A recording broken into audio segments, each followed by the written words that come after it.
Good morning, happy Friday, and happy Halloween. Jordan Keck here, your lender buddy with your weekly market update. Interest rates a little bit spookier today, unfortunately, after the Fed rate cut, moving up from 6.19% last week to 6.28% this week. And reason for that we'll get into here in a little bit, but please, especially if you've been watching my stuff, you know this, remember and tell your clients, Fed cut rates is not mean that they're cutting mortgage rates. So before we get into that, weekly mortgage tips, starting off with VA loans with a non-spouse co-borrower. So you may already know this, but the VA allows either the veteran to use their VA home loan benefits or the veteran and a spouse to be on the loan.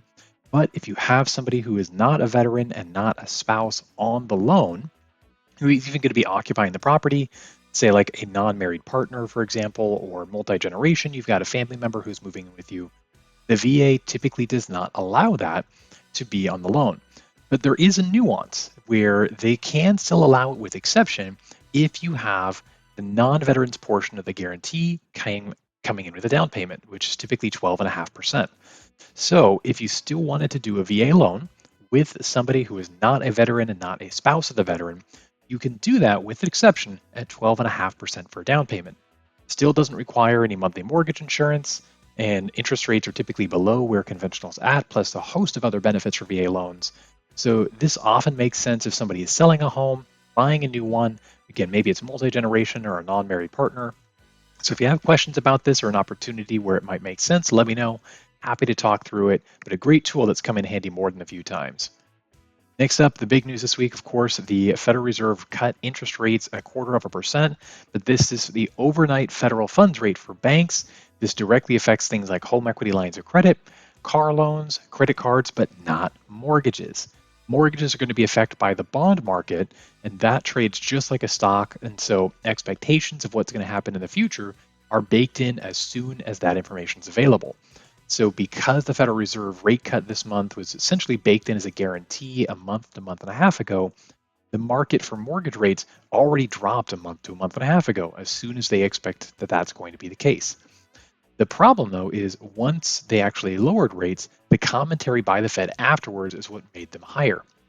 Mortgage rates were already anticipating the Federal Reserve to cut rates again at their December 10th meeting, but during the comments for this cut, the Federal Chair Powell said that that was far from a foregone conclusion, leading to a lot more skepticism about maybe there's not going to be a cut after all, especially with a lack of data, because if we still don't have data in time for the Federal Reserve's next meeting, they're most likely not going to be cutting the rates blind. So if we get the government shut down, we get some more reports coming out showing inflation is not as high as expected, showing that unemployment numbers are higher and actual employment rates are down, that could be the catalyst we need to see an improvement or a lower likely chance of cutting rates.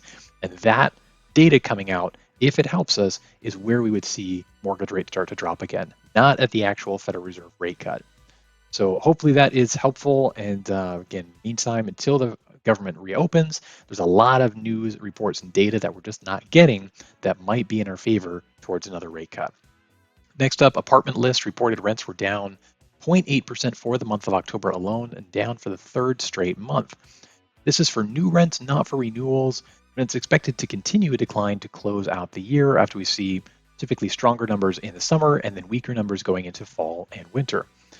Year over year, new rents are down 0.9%, largely due to vacancy rates now moving to 7.2%, which is a new peak since they started tracking in 2017.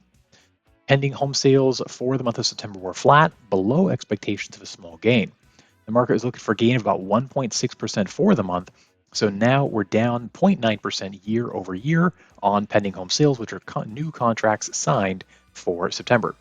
Seasonal adjustments were also part of this, so on a non-seasonally adjusted basis, pending home sales have been moving higher, but they try and make seasonal adjustments to account for the changes throughout the time of the year.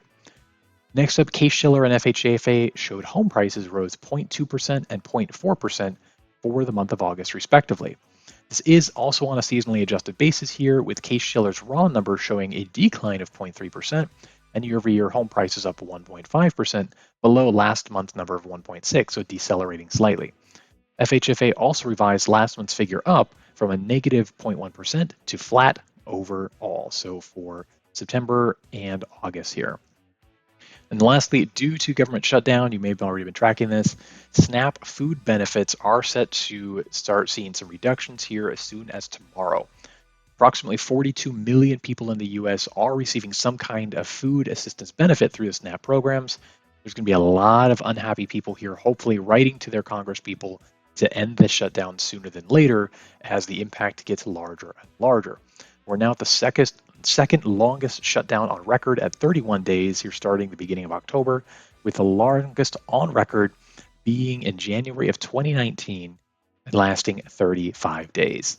So if this continues to go into next week, we're looking at potentially breaking the record for the longest government shutdown, as we're just 4 days short of it right now. Fingers crossed this ends very soon. I know it's impacting more and more people here, not in a great way. So regardless of your politics, again, just be checking in with people, making sure that there's access to benefits out there. People have got to be able to eat. And anyway, hopefully this is helpful as always. I hope you have a great Halloween here. Fantastic weekend, and we'll see you next time. Take care.